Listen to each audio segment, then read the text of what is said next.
ఖమ్మం జిల్లా ఏన్కూరుకు చెందిన మురారి శివకిషోర్ దంపతులు సుభాష్ పాలేకర్ విధానంలో ప్రకృతి వ్యవసాయం చేస్తూ ఆరోగ్యకర పంటలు పండిస్తున్నారు. తమకున్న ఎకరం పొలాన్ని 4 విభాగాలుగా చేసి ప్రధాన పంటగా అరటి, 2 భాగాల్లో వివిధ రకాల పండ్ల మొక్కలు, ఆకుకూరలు సాగు చేశారు.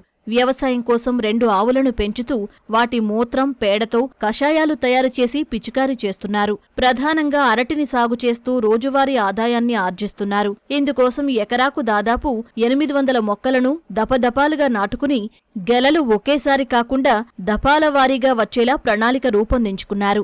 అరటిని గెలలుగా అమ్మితే వచ్చే లాభం తక్కువగా ఉండటంతో దుకాణం ఏర్పాటు చేసుకుని సొంతంగా విక్రయించుకుంటున్నారు. అరటితో పాటు అంతరంగా నిమ్మ, మామిడి, బొప్పాయి, కొబ్బరి, మునగ, బత్తాయి, రామాఫలం, సీతాఫలం, ఉసిరి, తమలపాకు వంటి పలు రకాల చెట్లను పెంచుతున్నారు. అరటి గెలలతో పాటు ఆ ఫలాలు కూడా సీజన్ వారీగా విక్రయిస్తూ అదనపు ఆదాయాన్ని పొందుతున్నారు. మేము సుభాష్ పాలేకర్ గారి విధానంలో గో ఆధారిత వ్యవసాయం చేయడం జరుగుతుంది. ఇది 1 ఎకరా విస్తీర్ణం. ప్రధాన పంటగా అరటి సాగు చేస్తున్నాం. దీన్ని 4 భాగాలుగా విభజించి 2 పావులు 1 హాఫ్ ఎకర్లో 5 లేయర్ వేయడం జరిగిందండి. మిగతా 2 భాగాల్లో నిమ్మ చెట్లు వేసాం. అరటిలో ఎక్కువ దిగుబడి రావడం వల్ల అరటినే ప్రధాన పంటగా ఎంచుకొని వాటిని సొంత మార్కెటింగ్ చేసుకుంటూ ఇంటి దగ్గరే అమ్మేస్తున్నాం. ఈ వ్యవసాయం కోసం ఆవులను పెంచడం జరుగుతుంది. 2 ఆవులు ఉన్నాయి. వాటి పేడ మూత్రం సేకరించి జీవామృతం తయారు చేస్తాం. జీవామృతము, పుల్లటి మజ్జిగ, నేమాస్త్రం నెలకు 2 సార్లు స్ప్రే చేయడం జరుగుతుంది. కొంతమేర బ్రహ్మాస్త్రం, దశపర్ణి కషాయం కూడా వాడాము.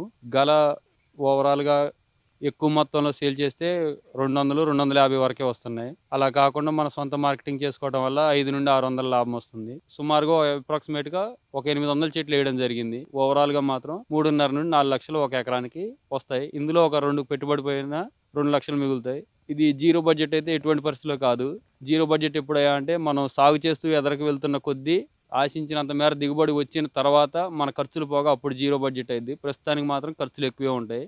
కేవలం అరటి మాత్రమే కాకుండా 5 లేయర్ మెథడ్లో పెరిగినటువంటి చెట్లు 3 సంవత్సరాల తర్వాత కొన్ని ఫలాలను ఇవ్వడం జరిగింది. అవి ఇప్పుడు కొంతమేర ఇంట్లో వాడుకోగా మిగిలిన బంధువులకి, మిగతా వాళ్ళకి అమ్మడం జరుగుతుంది. వాటి ద్వారా కూడా కొంత అదనపు ఆదాయం మాకు సమకూరడం జరుగుతుంది. అరటి మార్కెట్కి వేయాలంటే అందరూ ఒక గెల 100కి 200కి అడిగారు.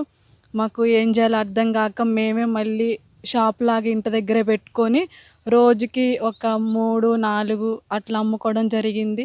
మేము అమ్ముతుంటే మాకు 600 అట్లా వస్తున్నాయి గెలకి. ఇద్దరం కలిసి చేసుకుంటున్నాం. మంచిగానే ఉంది. ప్రస్తుతం మార్కెట్లో కూరగాయలు, పండ్లు, ఆకుకూరలు అన్ని రసాయనాలతో ఉండటం వల్ల మేము ఎక్కడ సేంద్రియ పద్ధతిలో మాకు ఇవన్నీ దొరుకుతాయని మేము వెతుకుతున్న తరుణంలో మా విలేజ్లోనే మురారి కిషోర్ గారు పాలేకర్ 5 లేయర్ వ్యవసాయ పద్ధతిలో, సేంద్రియ పద్ధతిలో మొత్తం కూరగాయలు, అరటి అన్నీ పండించి అమ్ముతున్నారని తెలిసింది. వారి దగ్గర నుంచి అరటి ప్రతిరోజు, ప్రతి 2 రోజులకు ఒకసారి ప్రతిరోజు మేము తీసుకునేది. తర్వాత దాంట్లోనే ఇంకా ఆకుకూరలు పెంచుతున్నారు. మొత్తం సేంద్రియ పద్ధతిలోనే వ్యవసాయం చేస్తూ ఆకుకూరలు కానీ, పండ్లు కానీ, తర్వాత అరటి కానీ అన్నీ మాకు అందిస్తున్నారు.